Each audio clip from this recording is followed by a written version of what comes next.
Assalamualaikum warahmatullahi wabarakatuh. Perkenalkan, kami dari kelompok 9 akan membahas tentang kasus etika dalam bidang akuntansi manajemen yang beranggotakan Syarifatur Rohmah NPM 137 dan Devi Fajar Indriani 144.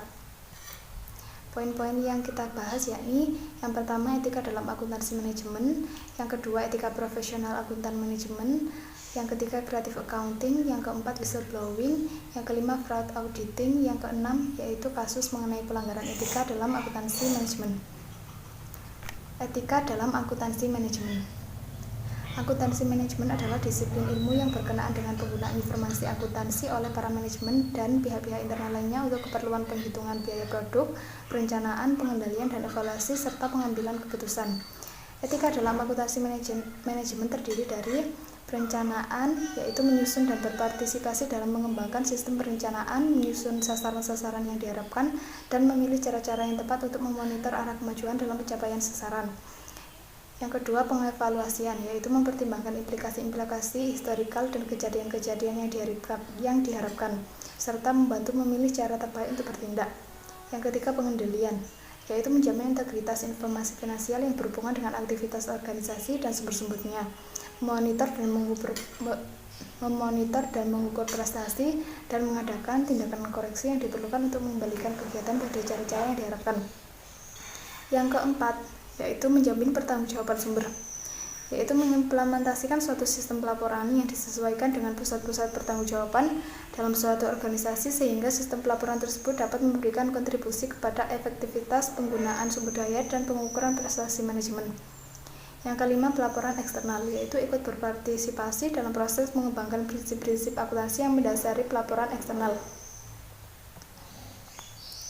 Selanjutnya, etika profesional akuntan manajemen.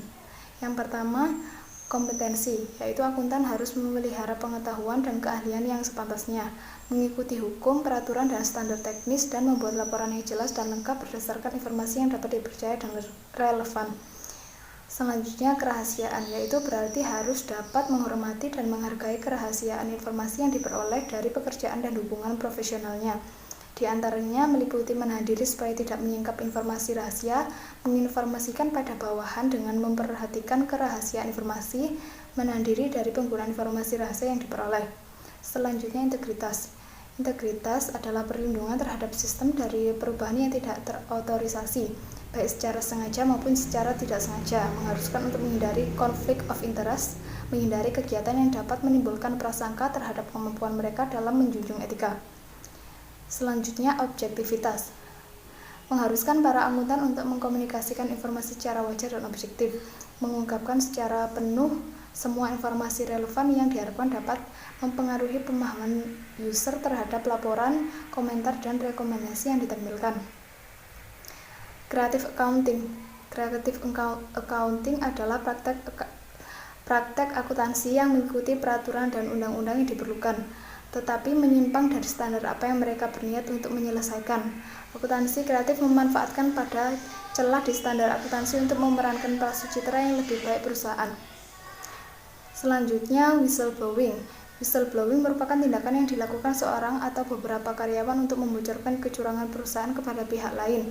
Motivasi utamanya adalah moral. Whistleblowing sering disamakan begitu saja dengan membuka rahasia perusahaan. Whistleblowing dibagi menjadi dua, yaitu whistleblowing internal dan whistleblowing eksternal.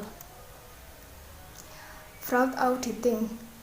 Kecurangan atau fraud adalah tindakan ilegal yang dilakukan satu orang atau sekelompok orang secara sengaja atau terencana yang menyebabkan orang atau kelompok mendapat keuntungan dan merugikan orang atau kelompok lain. Dalam kaitannya dengan akuntan manajemen, maka salah satu yang dapat dikategorikan sebagai kecurangan adalah ketidakpatuhan prosedur. Ketidakpatuhan ini dilakukan dalam rangka menutupi pelanggaran yang dilakukan akuntan manajemen atau pihak lain dalam perusahaan dengan mengubah atau tidak memenuhi prosedur tertentu agar pelanggaran tersebut tidak diketahui oleh pemeriksa atau publik. Setelah mendengarkan penjelasan dari teman saya mengenai etika dalam akuntansi manajemen, selanjutnya saya akan menjelaskan kasus mengenai pelanggaran etika dalam akuntansi manajemen.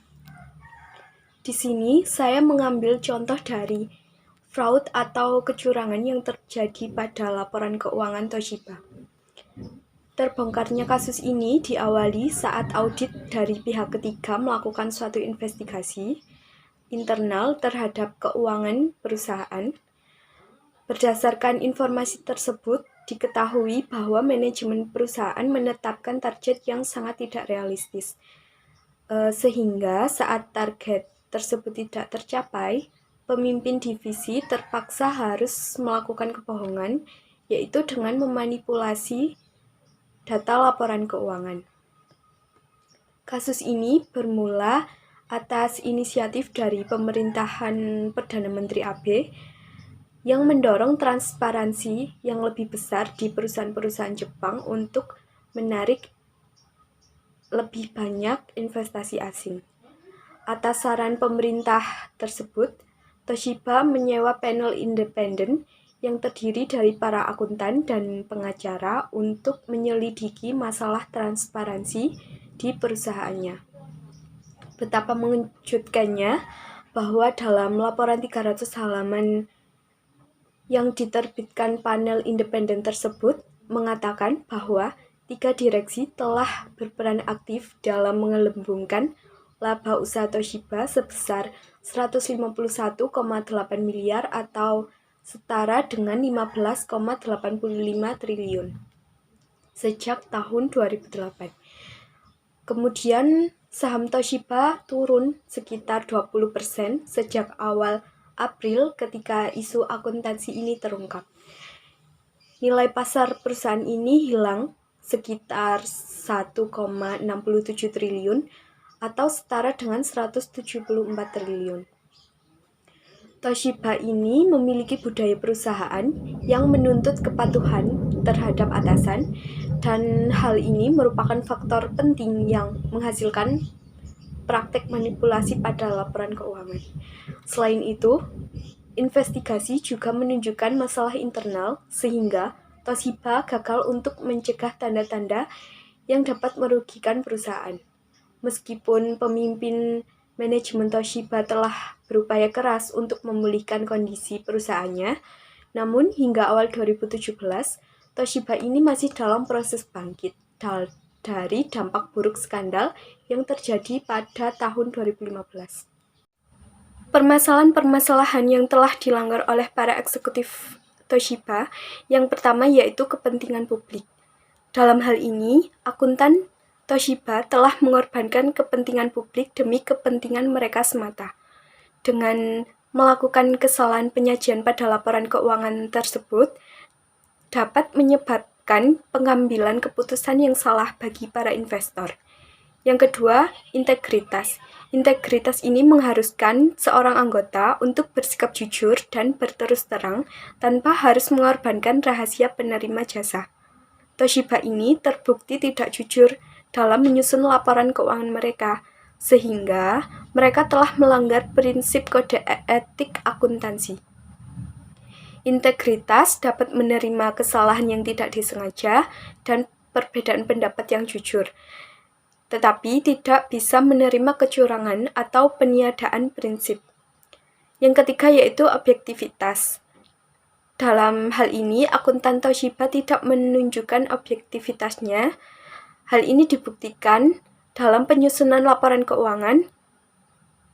Mereka melakukan kecurangan. Akuntan masih dalam pengaruh para eksekutifnya untuk meninggikan laba di dalam laporan keuangannya. Selanjutnya, kita harus menemukan solusi dalam kasus pelanggaran Toshiba tersebut. Dalam kasus skandal akuntansi yang telah dilakukan oleh Toshiba, menunjukkan adanya perilaku bisnis yang kurang baik. Hal ini dilihat dari etika pada kasus ini, yaitu adanya tindakan kecurangan dalam pembuatan laporan keuangan dengan menaikkan laba operasional perusahaan. Dalam menciptakan etika bisnis yang baik, pada kasus ini ada hal-hal yang perlu diperhatikan, antara lain menyusun strategi untuk mencapai target penjualan.